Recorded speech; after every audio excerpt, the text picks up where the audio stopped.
माननीय उपमुख्यमंत्री, या सभागृहामध्ये संविधानावर 2 दिवसापासून अनेक सदस्यांनी चर्चा केली। आता विरोधी पक्ष नेत्यांनी त्याचा समारोप केलाय आणि मी आता त्यांना म्हणजे समारोप मी करतोय। खाली देखील आदरणीय मुख्यमंत्री महोदयांनी संविधानावर अतिशय विस्तृतपणे आपली मतं मांडली। खरं म्हणजे अतिशय जुने रेफरन्स देऊन आणि ते कायदेतज्ञ कायद्याचे म्हणजे तज्ञ असल्यामुळे त्यांचा संविधान हा विषय आवडीचा आहे आणि अतिशय म्हणजे त्यांना खऱ्या अर्थाने त्यांचं भाषण देखील एका पुस्तक रूपामध्ये या ठिकाणी तयार करावं असं अंबादासजी विरोधी पक्षाने सांगितलं आणि तिथेही काँग्रेसच्या सदस्यांनी विरोधी पक्षाच्या सदस्यांनी आपले मतं मांडताना सरकारच्या विरोधात NDAच्या विरोधात काही मतही मांडली, त्यालाही त्यांनी उत्तरं दिली। तुम्ही तसं जास्ती काय बोललेला नाहीत, त्यामुळे आपल्याला मनापासून मी धन्यवाद देतो। कारण संविधान हा विषय असा आहे की हे अमृत महोत्सवी वर्ष आहे आणि अमृत महोत्सवी वर्षानिमित्त मी घटनाकार भारतरत्न डॉक्टर बाबासाहेब आंबेडकर यांना विनम्र अभिवादन करतो आणि आपल्या सगळ्यांना देखील मी शुभेच्छा देतो। 26 जानेवारी 1950 या दिवशी आपला देश प्रजासत्ताक झाला। त्यापूर्वी 26 नोव्हेंबर 1949 या दिवशी भारतीय संविधान स्वीकृत झालं। आपण सध्या या दोन्हीचा अमृत महोत्सव साजरा करतोय। प्रजासत्ताकाचं महत्त्व आणि अस्तित्व संविधानाच्या पायावरच उभं आहे, त्यामुळे या दोन बाबी आपल्याला एकमेकीपासून वेगळ्या काढता येणार नाहीत। हक की बात, इंसाफ का पैगाम, हर दिल में बसता है इसका नाम, संविधान ओ दिया जो रोशनी देता है, अंधेरों से लड़ने की ताकत देता है। 26 नोव्हेंबर ही केवळ एक तारीख नाही, तर स्वातंत्र्य, न्याय आणि समानतेच्या दिशेने देशाच्या हृदयात कोरलेला तो दिवस आहे। भारतीयत्व हा एक नवा धर्म संविधानामुळे जन्माला आला। माणुसकीच्या या नव्या धर्माचा धर्मग्रंथ म्हणून आपण संविधानाकडे पाहतो। भारतीय राज्यघटना हे जगातील सर्वात मोठं लिखित संविधान आहे। जगातील सर्वात मोठ्या लोकशाहीचा पाया याच संविधानाने घातला। संविधानाने भारतीय संस्कृतीचे आणि देशाचं उज्ज्वल भवितव्य सुनिश्चित केलं। अब्जावधी भारतीयांच्या स्वप्नांना बळकटी दिली।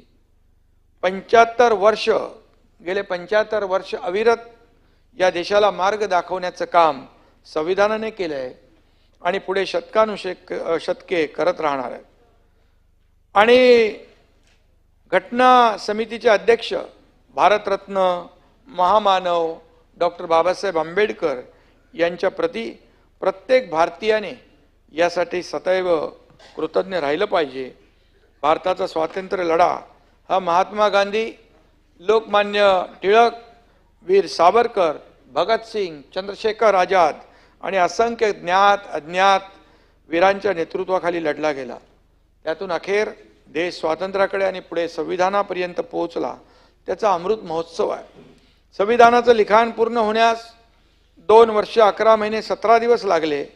संविधान तयार करताना ब्रिटिश संसदीय लोकशाहीचा अभ्यास केला, अमेरिकन नागरिक हक्क, स्वातंत्र्याचा विचार केला, समानतेच्या फ्रेंच क्रांतिकारी तत्वांचाही अभ्यास केला गेला आणि खरं म्हणजे अमेरिकेच्या घटनेतून मूलभूत अधिकार घेतले, ब्रिटनच्या राज्यघटनेतून संसदीय लोकशाही, कायद्याचं राज्य, द्विगृही सभागृह कल्पना, फ्रान्समधून स्वातंत्र्य, समता, बंधुता ही तत्व आणि दक्षिण आफ्रिका घटना दुरुस्ती तत्व, आयर्लंड मार्गदर्शक तत्व, राष्ट्रपती निवडणूक, कॅनडा संघ राज्य व केंद्र शासन पद्धती, ऑस्ट्रेलिया संयुक्त बैठकीचे तत्व, हे असं अतिशय म्हणजे जगातल्या अनेक देशांचा अभ्यास करून, घटनांचा अभ्यास करून या ठिकाणी जगभरातील सर्वोत्तम लोकशाही आदर्शाचा अभ्यास करून संविधान तयार झालेलं आहे.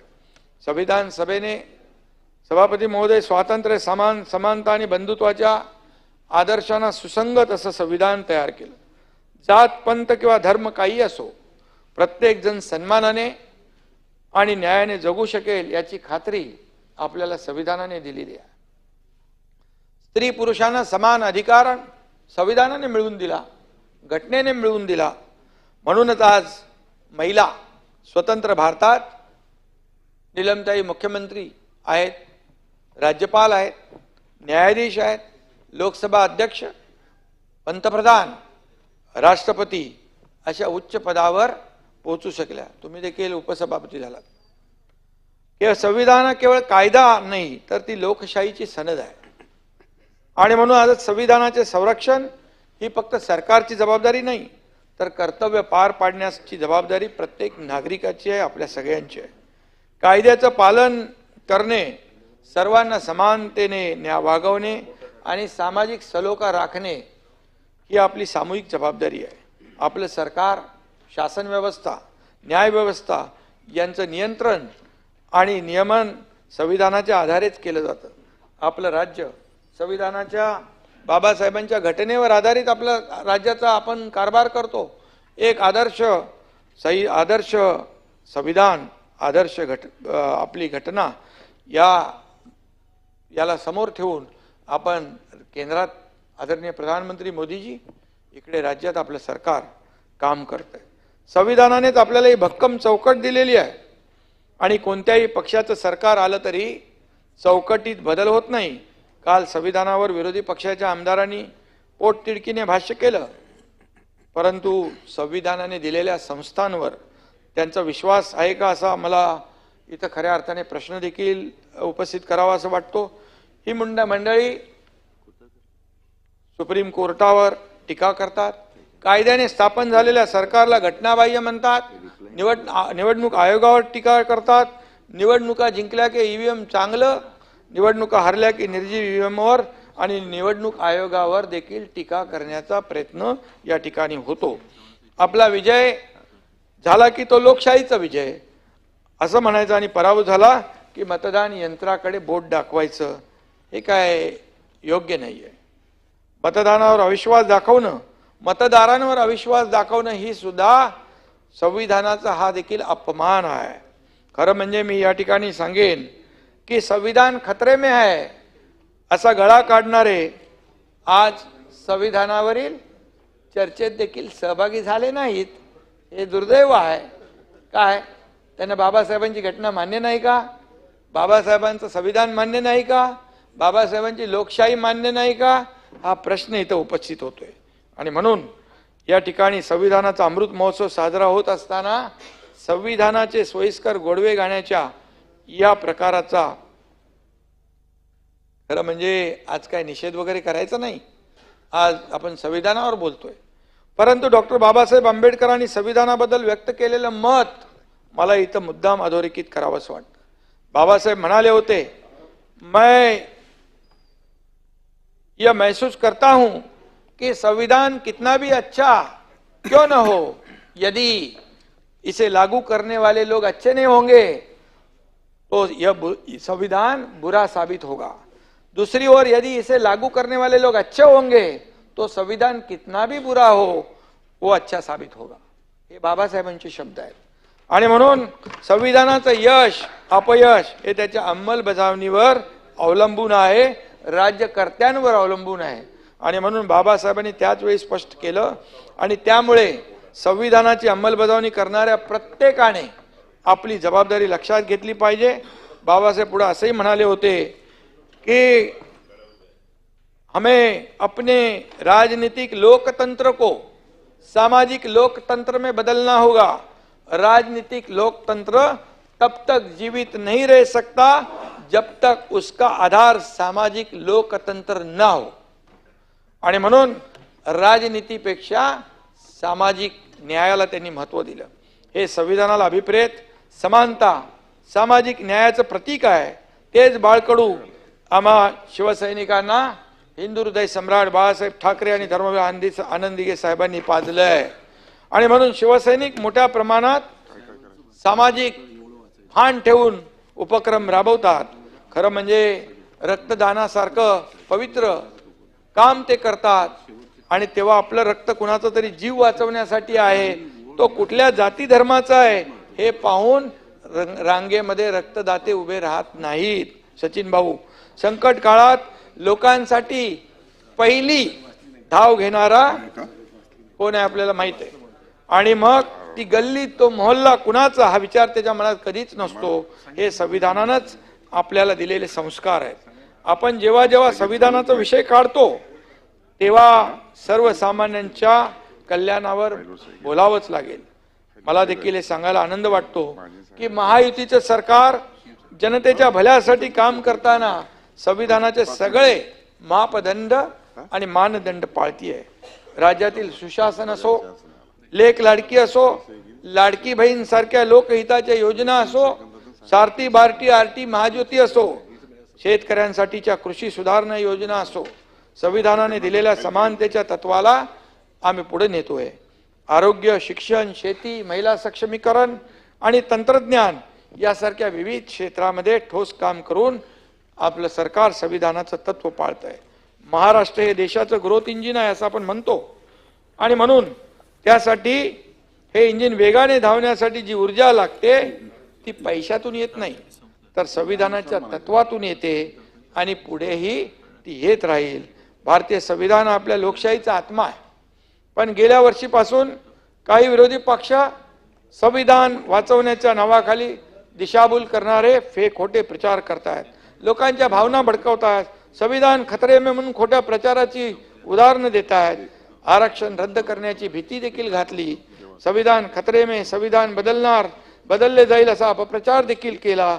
संस्थांची स्वायत्तता संपवली जाते हा आरोप झाला. जे झालंय त्याचा मी उल्लेख करतो. अंबादासजींनी थोडा उल्लेख केला त्यामुळे मला थोडा उल्लेख करावा असा वाटतोय. मात्र संविधान धोक्यात असल्याचे फेक नरेटिव्ह लोकांनी ओळखलं. अंबादासच्या अगोदरच्या लोकांनी जास्त उल्लेख केलेला आहे. आणि संविधान धोक्यात असल्याचा बनाव करून राजकीय स्वार्थ साधण्याचा प्रयत्न करणाऱ्यांनाच जनतेने मातीमध्ये लोळवलं हे आपल्या सगळ्यांना माहित आहे. आणि म्हणून आज सत्य हेच आहे. हमने कहा था हम दोनों मिलकर 200 पार करेंगे तो 235 हो गए हमारे.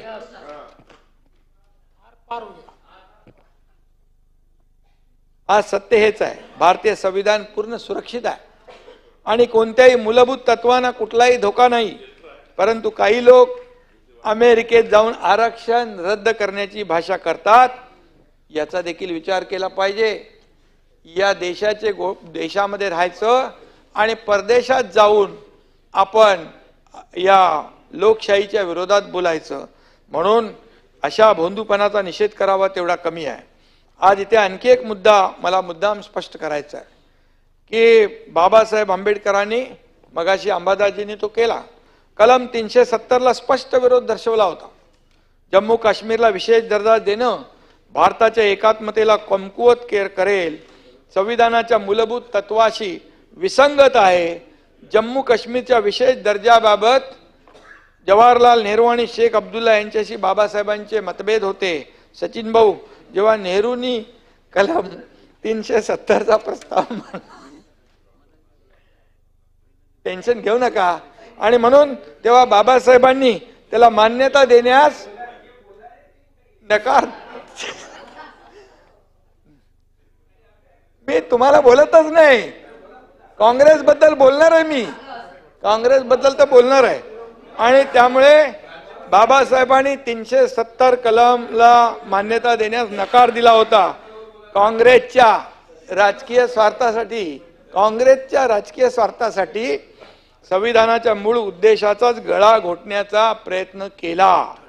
आज तीच लोक संविधानाचं कोरं पुस्तक हातात घेऊन संविधान खतरे में है, संविधान खतरे में असा गळा काढताना दिसतात. कलम 370 हटवण्याचा धाडसी आणि ऐतिहासिक निर्णय या देशाचे लोकप्रिय प्रधानमंत्री नरेंद्र मोदीजी आणि कणखर गृहमंत्री अमित भाई शाह यांनी घेतला. त्यांचं मनापासून अभिनंदन करतो. आणि खऱ्या अर्थाने हे स्वप्न हिंदू हृदय सम्राट बाळासाहेब ठाकरे यांचंही होतं. आणि खऱ्या अर्थाने डॉक्टर बाबासाहेब आंबेडकरांचा विचारही मोदीजींच्या प्रयत्नामुळे साकार झाला प्रत्यक्षात, हे देखील या ठिकाणी नमूद करतो. हा निर्णय संविधानाच्या भावनेनुसार देशाच्या एकतेसाठी होता. त्या निर्णयानंतर काश्मीरमध्ये सुखशांती नांदू लागली. लाल चौकात तिरंगा अभिमानाने फडकू लागला. आणि त्या लाल चौकात कुठून बॉम्ब येईल, कुठून गोळीबार होईल अशी भीती. त्या ठिकाणी तिरंगा फडकतोय. तिथे आपला गणपती उत्सव साजरा होतोय. तिथे आपली शिवजयंती साजरी होती आहे. हा झालेला आमूलाग्र बदल आहे. आणि म्हणून काँग्रेसच्या नेतृत्वाखालील सरकारांनी संविधानामध्ये अनेक दुरुस्त्या केल्या. सभापती महोदय, पंडित जवाहरलाल नेहरू यांच्या काळात 16 दुरुस्त्या झाल्या. इंदिरा गांधी यांच्या काळात 31, तर राजीव गांधी यांच्या काळात 11. संपेपर्यंत सभागृहाची वेळ वाढवण्यात येत आहे. मनमोहन सिंग यांच्या नेतृत्वात 6 दुरुस्त्या झाल्या. 1976 साली इंदिराजींच्या काळातली 42वी दुरुस्ती ही सगळ्यात वादग्रस्त ठरली. संविधानाच्या प्रस्तावनेत समाजवादी आणि धर्मनिरपेक्ष हे शब्द जोडले गेले. हे बदल संविधानाच्या मूळ ढाच्याला, भावनेला धक्का पोहोचवणारे आहेत. आणि म्हणून श्रद्धेय अटल बिहारी वाजपेयी यांची कवितेतल्या ओळी आहेत. सरकारें आएंगी, सरकारें जाएगी, पार्टियां बनेगी, पार्टियां बिगड़ेगी, मगर ये देश रहना चाहिए, इसका लोकतंत्र अमर रहना चाहिए, हे अटल बिहारी वाजपेयी यांनी म्हटलंय. वाजपेयींच्या कवितेच्या ओळीमध्ये देशप्रेम आणि बाबासाहेबांनी निर्माण केलेला संविधानावरील निष्ठा दिसती आहे. सरकार येतील, सरकार जातील, पक्ष येतील, पक्ष जातील, कालचक्र हे फिरत राहणार आहे. परंतु बाबासाहेबांनी दिलेलं हे संविधान कधी कालबाह्य होणार नाही. अमेरिकेतल्या, आणि म्हणून आपण म्हणतो जब तक सूरज चांद रहेगा बाबा साहेब का संविधान बना रहेगा, हे आपण म्हणतो. आणि तुम्ही सचिन भाऊ, तू आपल्यावर घेऊ नका, तुम्ही काय बोलले तुमचं तुम्हाला पटतंय हे सगळं. हे तिकडे मधले लोक गायब आहेत, गायब आहेत, ते कुठून तरी ऐकत असतील.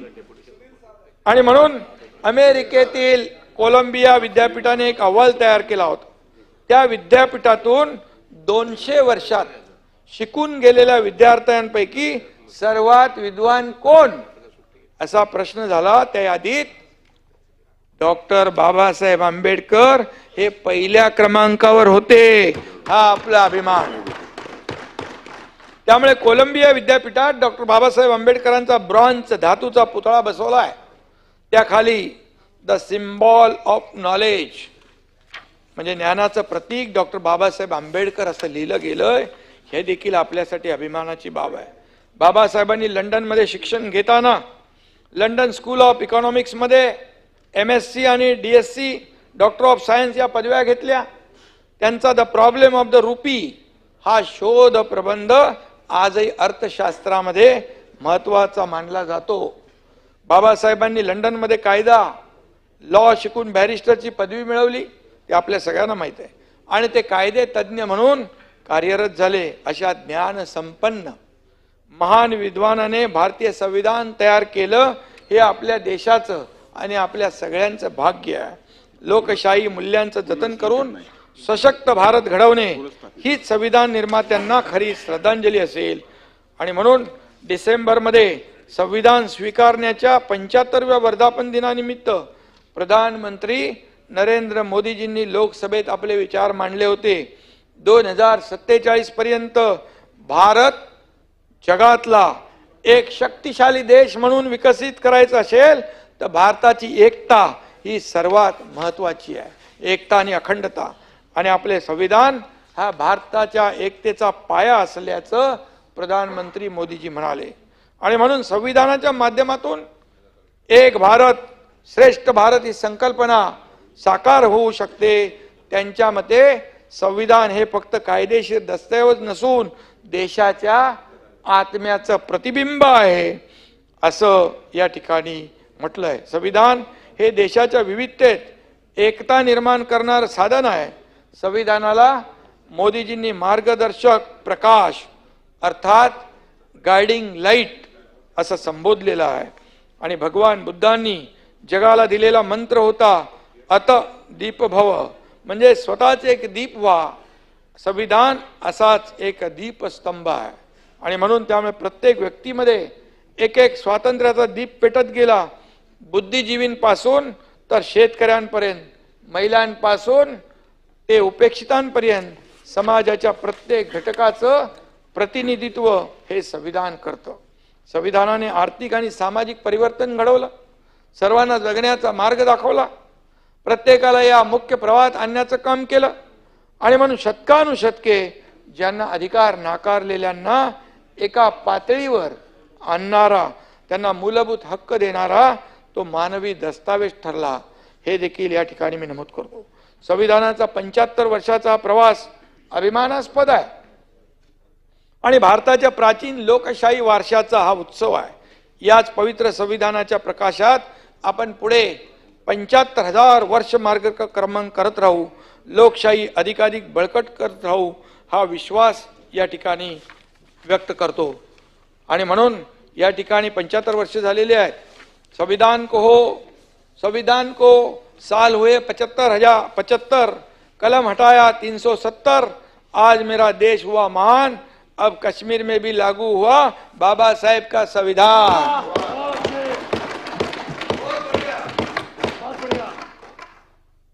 छूट गया अंधेरा, लहराया तिरंगा, मोदी शाह जी ने लाया जम्मू कश्मीर में नया सवेरा.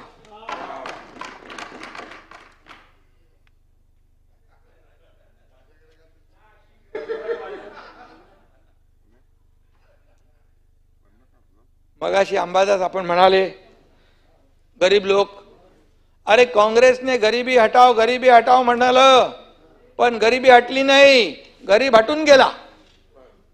आता मोदीजींनी 35 कोटी लोकांना दारिद्र्य रेषाच्या वर काढलं, 80 कोटी लोकांना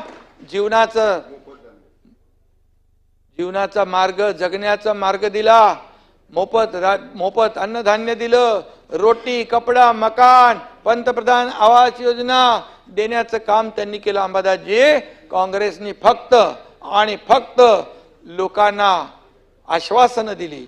आणि म्हणून मी एवढंच सांगतो, काँग्रेस हे बाबासाहेब पण म्हणायचे, काँग्रेस हे जळकं घर आहे.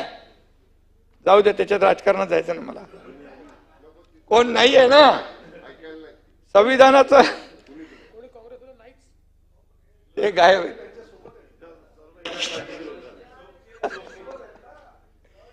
प्रताप म्हणतोय सोबत आहेत.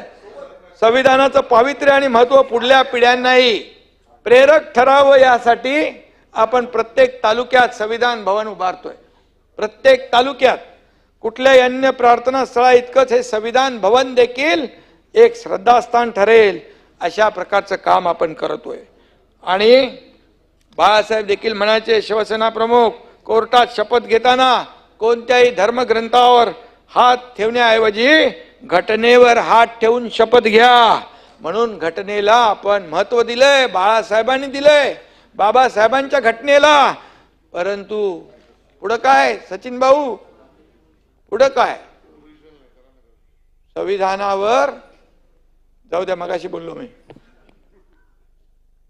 आणि म्हणून महामानव बाबासाहेबांनी जे संविधान आपल्याला सुपूर्द केलं, त्या जोरावर आजवर आपण इतकी प्रगती साधत आलो. ही जाणीव येणारी 10,000 वर्ष टिकली पाहिजे. खऱ्या अर्थाने असं आपलं वर्तन असलं पाहिजे, असं आपल्या सगळ्यांना देखील प्रामाणिकपणे वाटतंय. आणि म्हणून या ठिकाणी संविधान हातात घेऊन हकाट्या पिटणाऱ्यांनी खुद्द डॉक्टर बाबासाहेब आंबेडकरांचं खच्चीकरण कसं होईल हे नेहमी पाहिलं. त्यांना निवडणुकीमध्ये दगाफटका केला. त्यांचं नेतृत्व कमकुवत कसं होईल हे त्यांनी पाहिलं आणि नेहमी त्यांना खाली पाडण्याचा प्रयत्न केलेला आहे. आणि म्हणून या ठिकाणी कांग्रेसला फक्त वोट बैंक हवी होती. जिन्होंने किया बाबा साहेब का अपमान उन्हें आज याद आ रहा है संविधान. या उलट प्रधानमंत्री मोदीजींनी संविधान दिन साजरा करण्याची परंपरा सुरू केली. मला वाटतं 2015 साली संविधान दिन या ठिकाणी साजरा करण्याचं सुरुवात आदरणीय प्रधानमंत्री मोदीजींनी केली 2015 साली. आणि म्हणून या ठिकाणी 50-60 वर्षात जे काँग्रेसला सुचलंही नाही ते मोदीजींनी करून दाखवलं. याबद्दल देखील मी मोदीजींना धन्यवाद देतो. आजच्या या दिवशी केवळ संविधानाचा सन्मान करून थांबणे पुरेसे नाही, तर त्यांच्या मूल्यांचं पालन करणे आणि ते दृढ करण्यासाठी योगदान देणं ही आपल्या सगळ्यांची जबाबदारी आहे. संविधानाने दिलेले हक्क हे जितके महत्त्वाचे आहेत सभापती महोदय, तितकीच आपली कर्तव्य देखील महत्त्वाची आहेत. आणि म्हणून माझे सहकारी, माझ्या मित्र पक्षातील सहकारी आणि आमच्या विरोधी पक्षातील सर्व सहकारी या सगळ्यांना मी अंबादास आवाहन करतो, आपण या संविधानाच्या प्रकाशातच आपला पुढील मार्ग चोखाळण्याची शपथ घेऊया.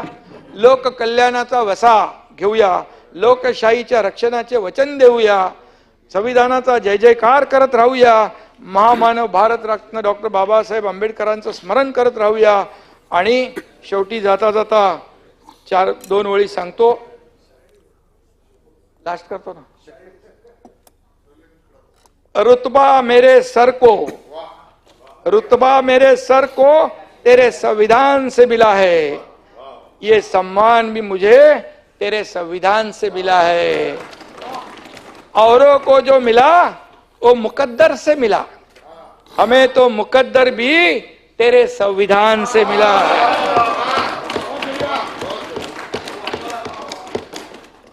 अंबादास काय